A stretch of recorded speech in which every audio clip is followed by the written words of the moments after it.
Namaste and welcome to Beginner Yoga. My name is Marissa Segundo and I want you to, today we're going to practice beginner yoga. So just find a space that's comfortable, indoors or out of doors, where you can unroll your mat and find this time to honor your body and your breath for this time that we're together. So find a comfortable position such that your spine can be long, elevating from the top of your head, grounding down into the earth with your sits bones. We'll start with our first Yoga Sutra, which is Atha Yoga Anushasanam, which means now we begin yoga. Join in if you'd like. Atha Yoga Anushasanam.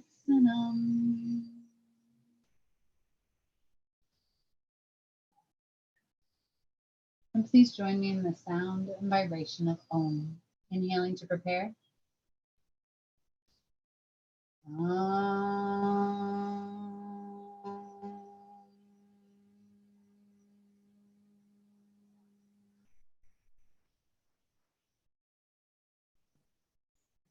just allow that Om to reverberate throughout your body.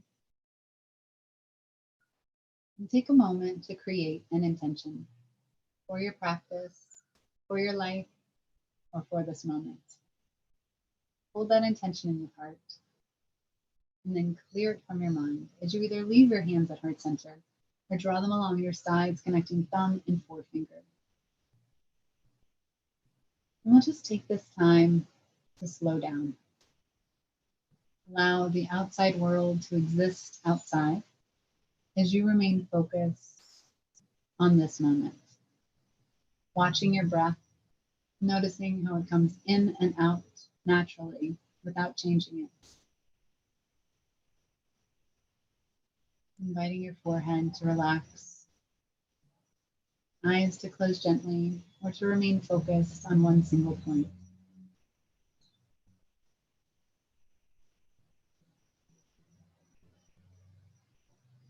Allowing your facial features to soften. Invite your top jaw to separate from your bottom jaw and allow your tongue to hang loose in your mouth.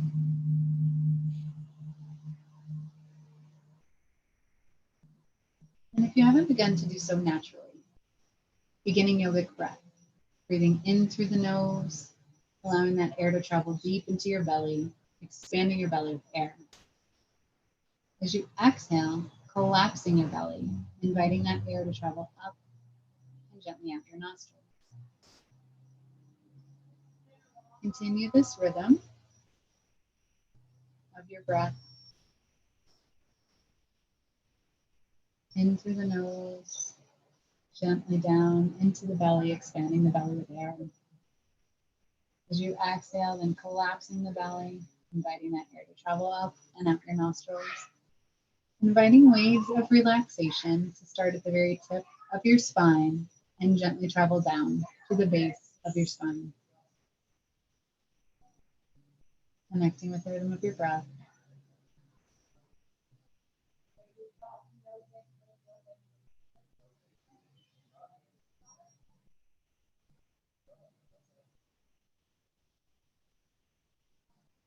And then when you're ready, on your next inhale, rolling your shoulders back and down, lengthening the spine. And as you exhale, allow your chin to travel down toward your chest, crown of the head falls forward, feeling length in the back of the neck. On your next inhale, gently elevate the chin back to center. Exhale it all the way up to the sky. Crown of the head falls backwards, length in the front of the neck. You want to find a little bit of extra space, you can place the bottom lip over the top lip while your head's elevated. Relaxing the shoulders down, allowing the length to be in the front of the neck. On your next inhale, gently drawing the chin back to center. As you exhale, allow the right ear to hover over the right shoulder. You can add the right hand over top of the left ear, avoiding the temptation of pull or tug. Just add that little bit of weight to give a little bit more space and length on the left-hand side of the neck. On your releasing your hand from the top of your head, drawing the head back to center as you inhale. Exhaling and lengthening on the opposite side. Go ahead and add the left hand over the right ear. Feel free. Think about opening the heart and turning the head and really feel the length on the right hand side.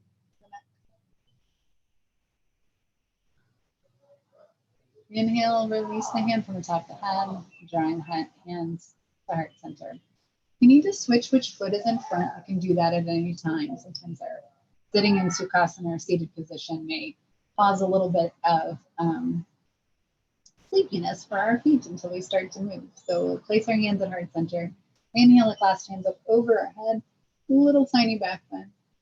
Exhale, circling the arms around one big circle, and just take your time. There's no rush.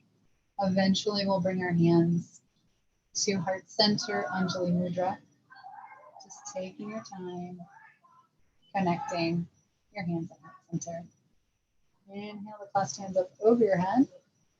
Releasing down with the right hand, reaching tall with the left, and tipping over on the right hand side. Nice long length all the way through the side body on the left hand side. Think about turning the heart up towards the sky. And then when you're ready, reaching up tall in the sky, a little back bend. Exhale down with the left hand, reaching tall with the right, and then tipping on the left hand side. Turning the heart towards the sky, length on the right hand side. Think about lengthening from your right pinky finger all the way down to your right hip. Turning the heart towards the sky. Inhale, both hands reaching to the sky. Exhale and just bow forward. Rounding the spine.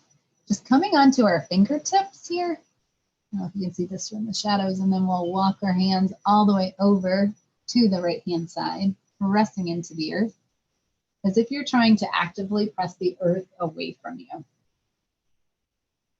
And back to center. Inhale right here when you get to the center before you walk all the way over to the left hand side, pressing into the earth. Should feel this in the side body. And walking the hands back to center, reaching the fingertips over the head, little tiny back bend. Exhale, and come to heart center. So from here, we'll lengthen the legs long in front of us in Dandasana or staff pose. We'll notice in staff pose, we have a nice long spine. Arms can be by the, palms can be to the earth or laying right on our thighs. The toes are flexed, facing towards you, so you can see the top of your big toe. Shoulders roll back and down, nice long spine.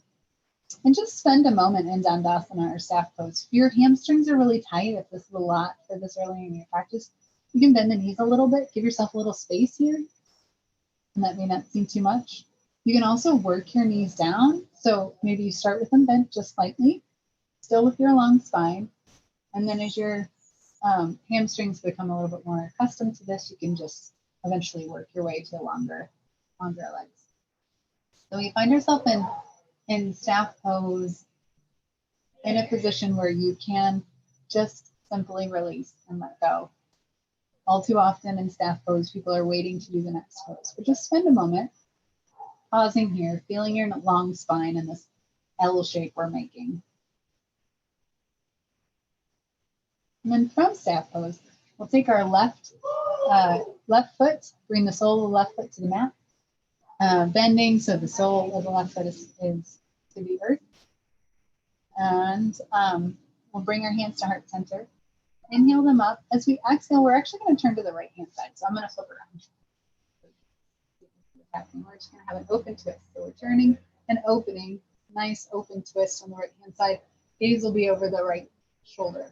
Keep that left or the right leg flexed.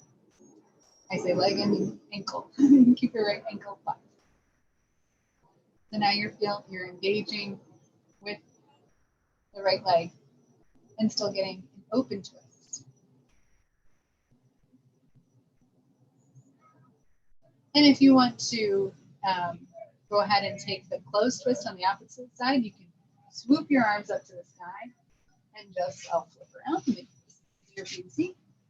We'll kind of give our left leg. We have a couple options. You can just place your right hand on the left leg. Left hand can be behind you. Or you can place both hands on the left knee. Or you can give it a little hug. You need a little bit more. But it's your first close twist of the day, so decide what works for you. Avoid the temptation to move this knee, the left knee, around. You want to be strong through the abs and find our twist.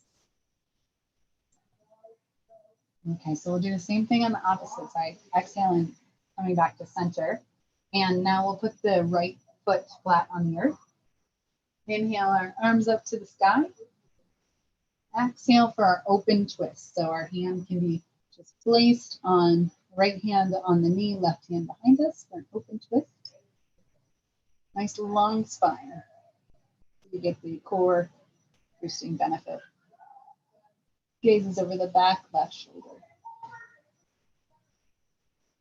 And then when you're ready, we'll do the same thing. I'll flip over to the opposite side. You stay there. This is just for you. We're still on the long left leg, right leg bent.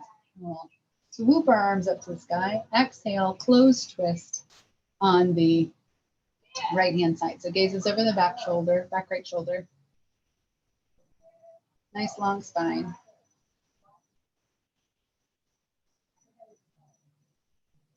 And then when you're ready, we'll exhale, release our close twist, come back to center. Lengthen both legs, finding our Dandasana, our staff pose. Nice long spine, arms up in the air, and just bow forward. Bow towards your toes. If you don't reach your toes, who cares? Everyone has toes. We just want to round the spine. The head can hang forward, shaking from side to side, and up and down.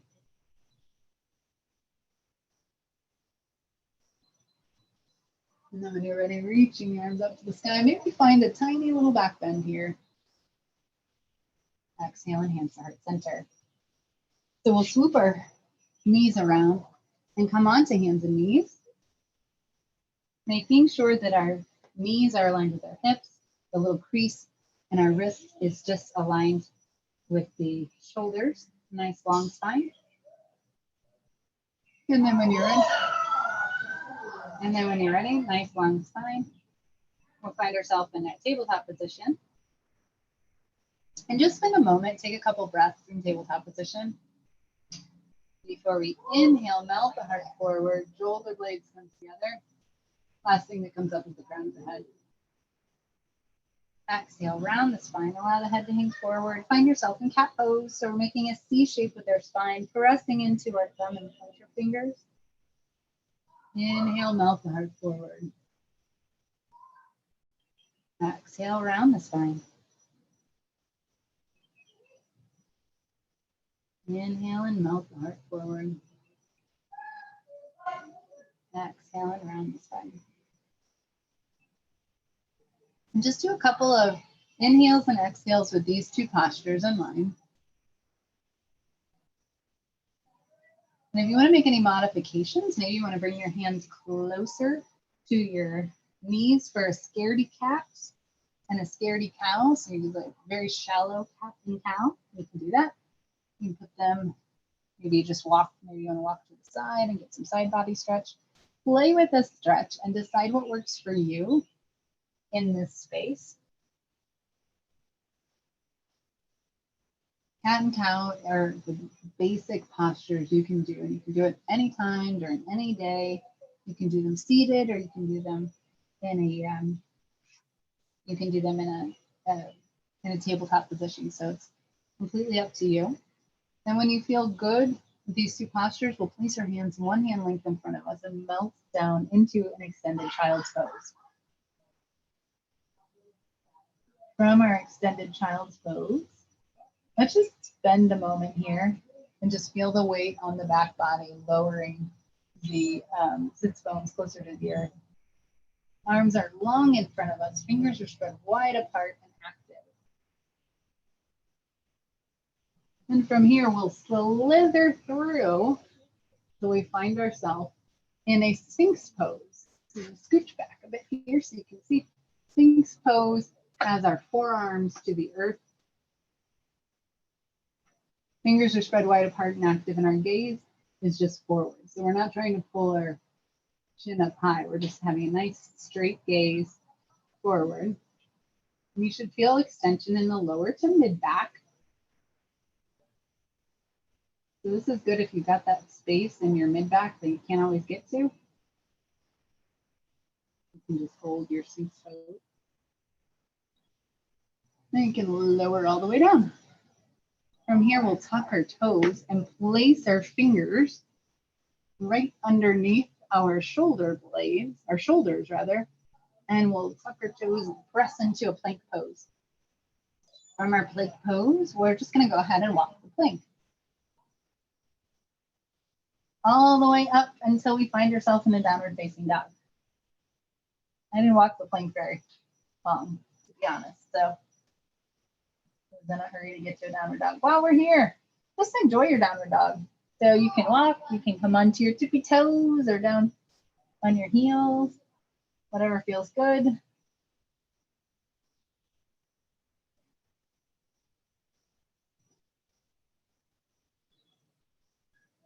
And then when you feel like you're in a good space, I'll give you the option. You can either go back to a plank and then lower down to cobra onto knee stress tension, or you can just find a child's pose. So you can have a full cobra with shoulders melted down, or you can be a baby cobra with your shoulders kind of elbows in. Either way, you're engaging the lower back. Melting the shoulders away from the ears. I know you want to jam them in your ears, but then you lose a lot of benefits of this posture. Okay, so we'll tuck our toes, elevate back up to a plank pose, walk in the plank all the way up to a downward facing dog. Then just a moment in down dog before we step or hop our feet forward. And hang out in Uttanasana or forward fold. We can sway from side to side.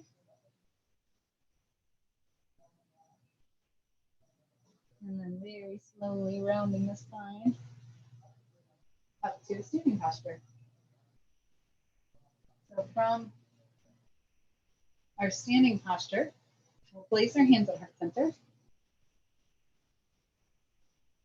Inhale to cross hands up over our head, little back bend.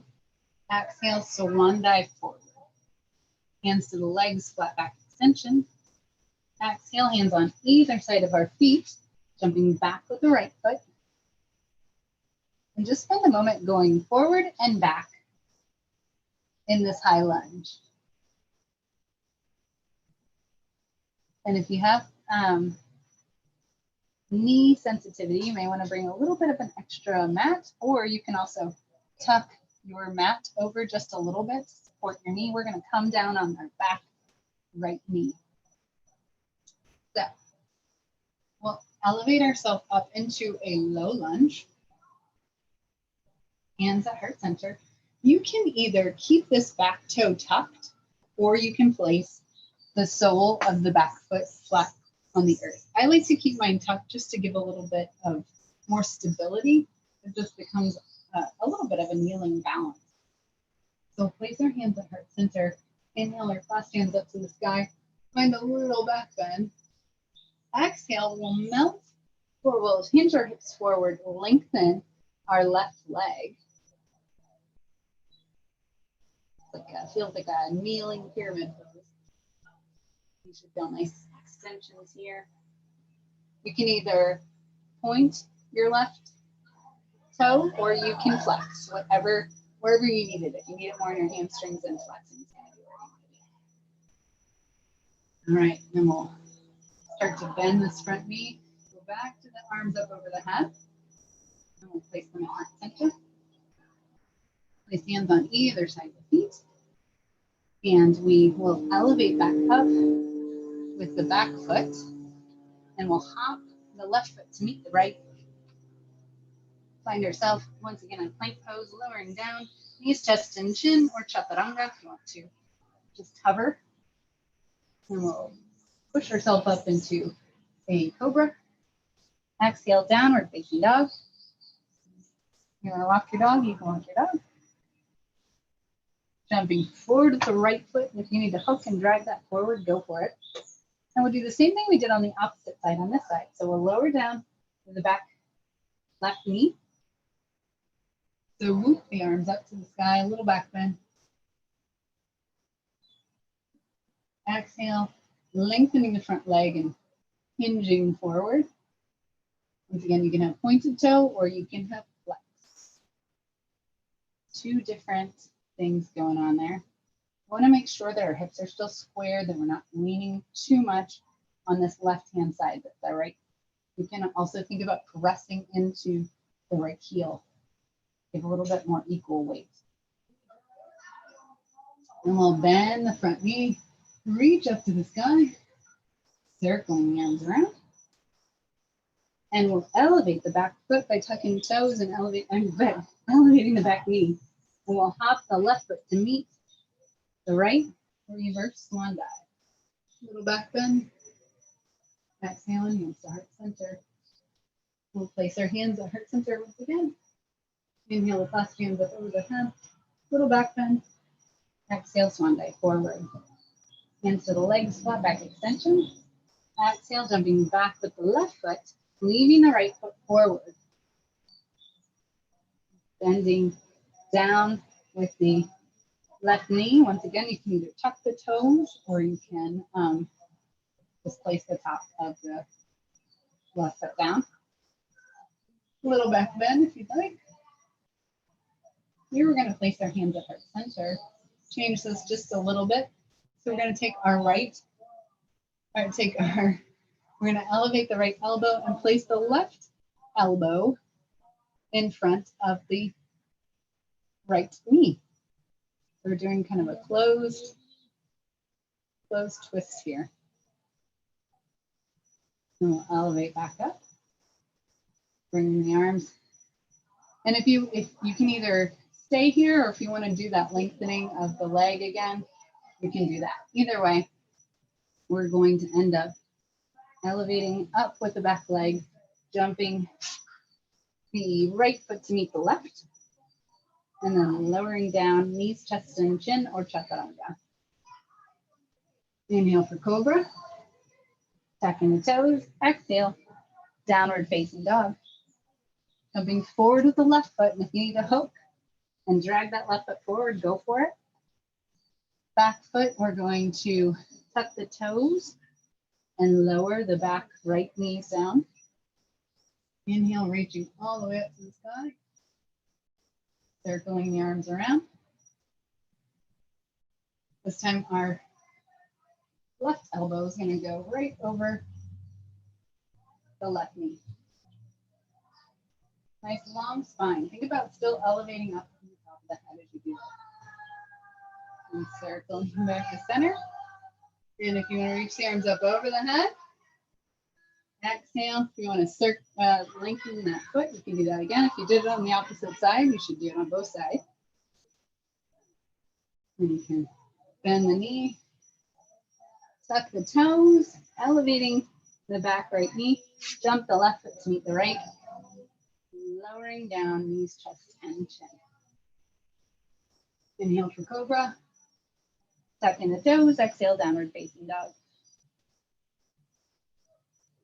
Jumping forward with the left foot, followed by the right. Reverse swan dive. You got an extra vinyasa in there. Just because I forgot. And hands to heart center. All right.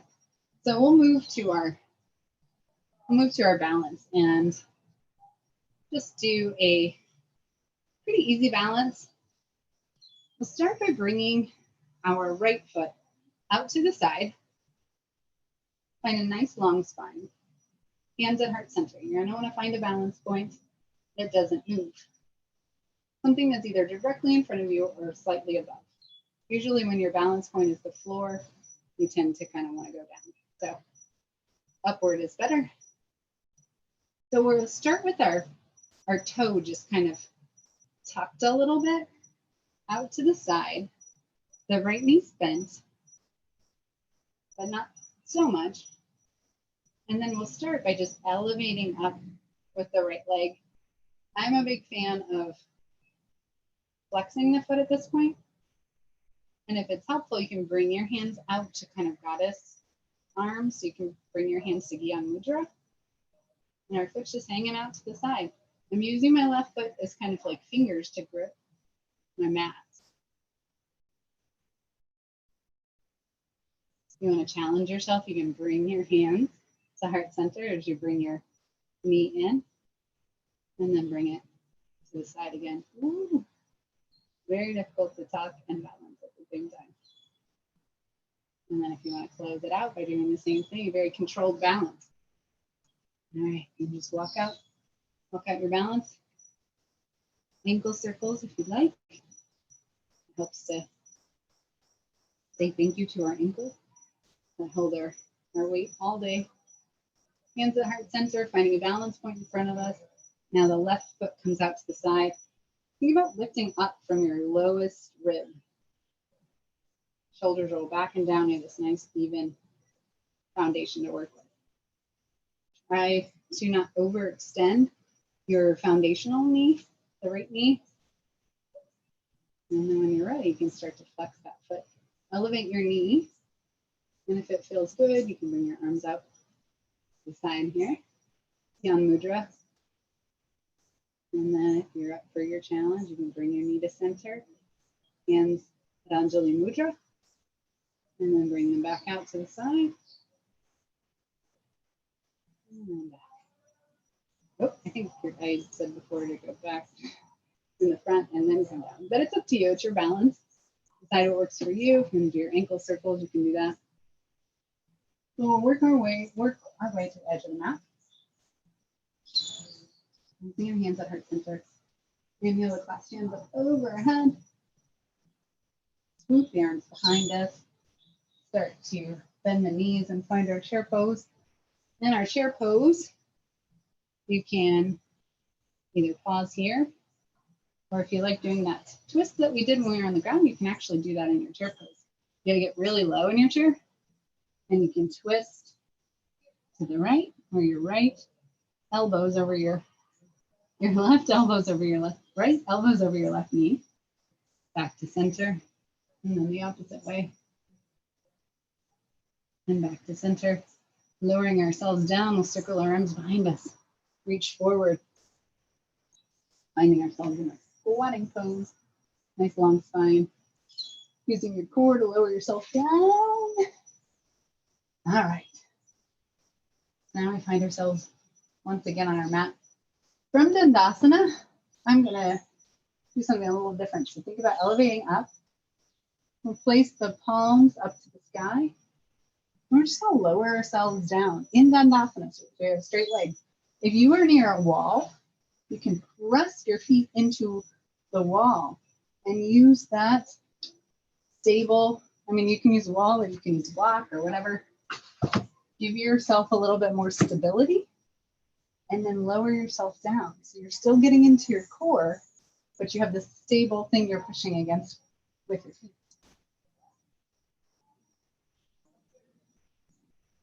And if you just need to plop, you can plop too. That's okay. So, since I have my block today, I'm going to take our block. It's a big, floppy, asymmetrical block, so use what you have. And we're going to take our block, we're going to elevate up our hips, place the block right underneath our sits bones, and then we'll elevate our feet up to the sky.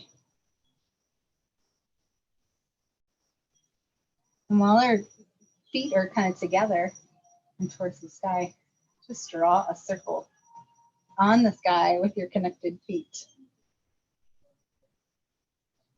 And you can reverse. Your direction here. And then if you really want to engage your abs, you can take your hands and you can come onto your fingertips, or you can press your palms into the earth and just very slowly lower your legs towards the earth. And if you're really excited about this, you can pick them back up and bring them up towards the sky. All right. And then if there's any final thing that you want to do in this position while your lower back is supported, if you want to find happy baby pose or frog pose, maybe you want to take a bridge pose, you can do that. Maybe you want to remove the block and place it between your legs for a bridge pose and just rock back and forth, kind of very gently elevating your hips.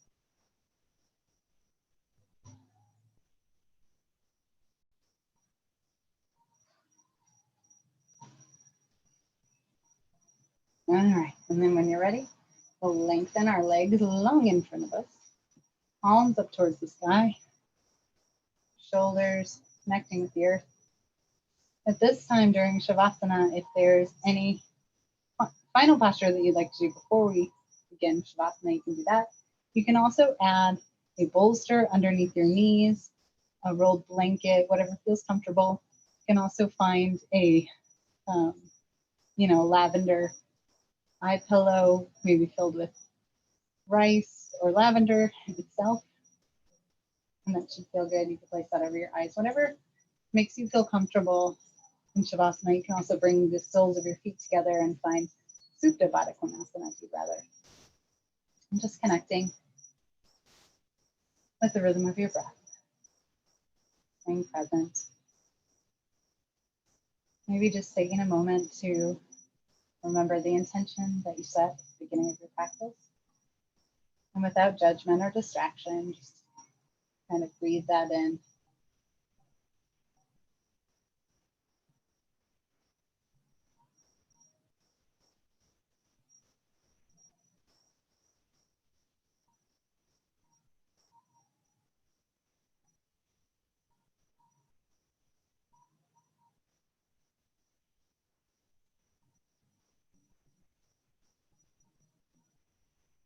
Just allow your body to just sink into the earth. Maybe even making a mental scan of your body to decide what you learned today without judgment.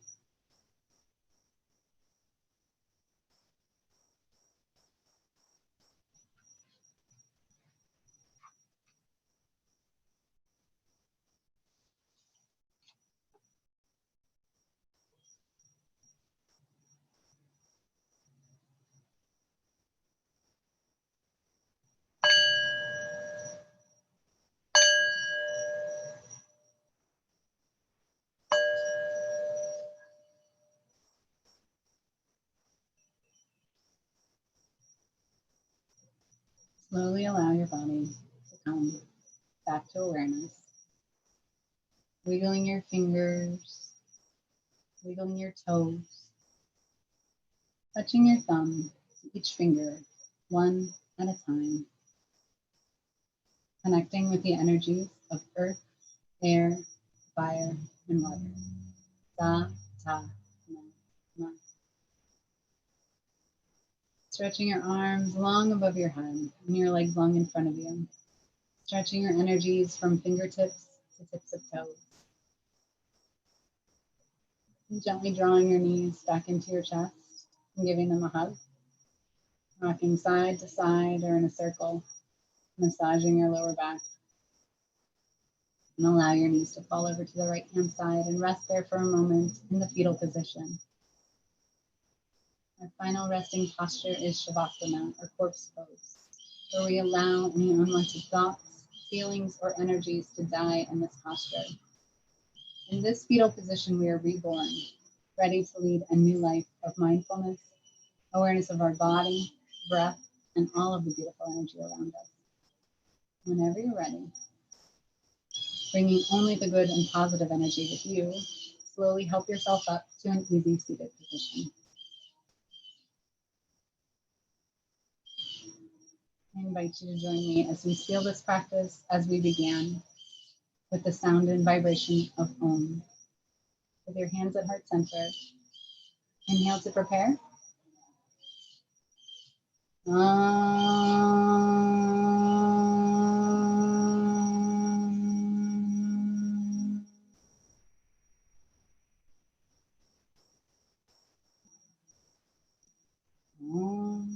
Shanti, Shanti, Shanti.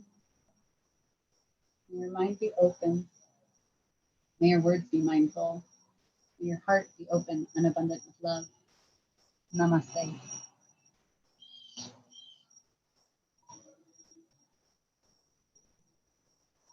Thank you.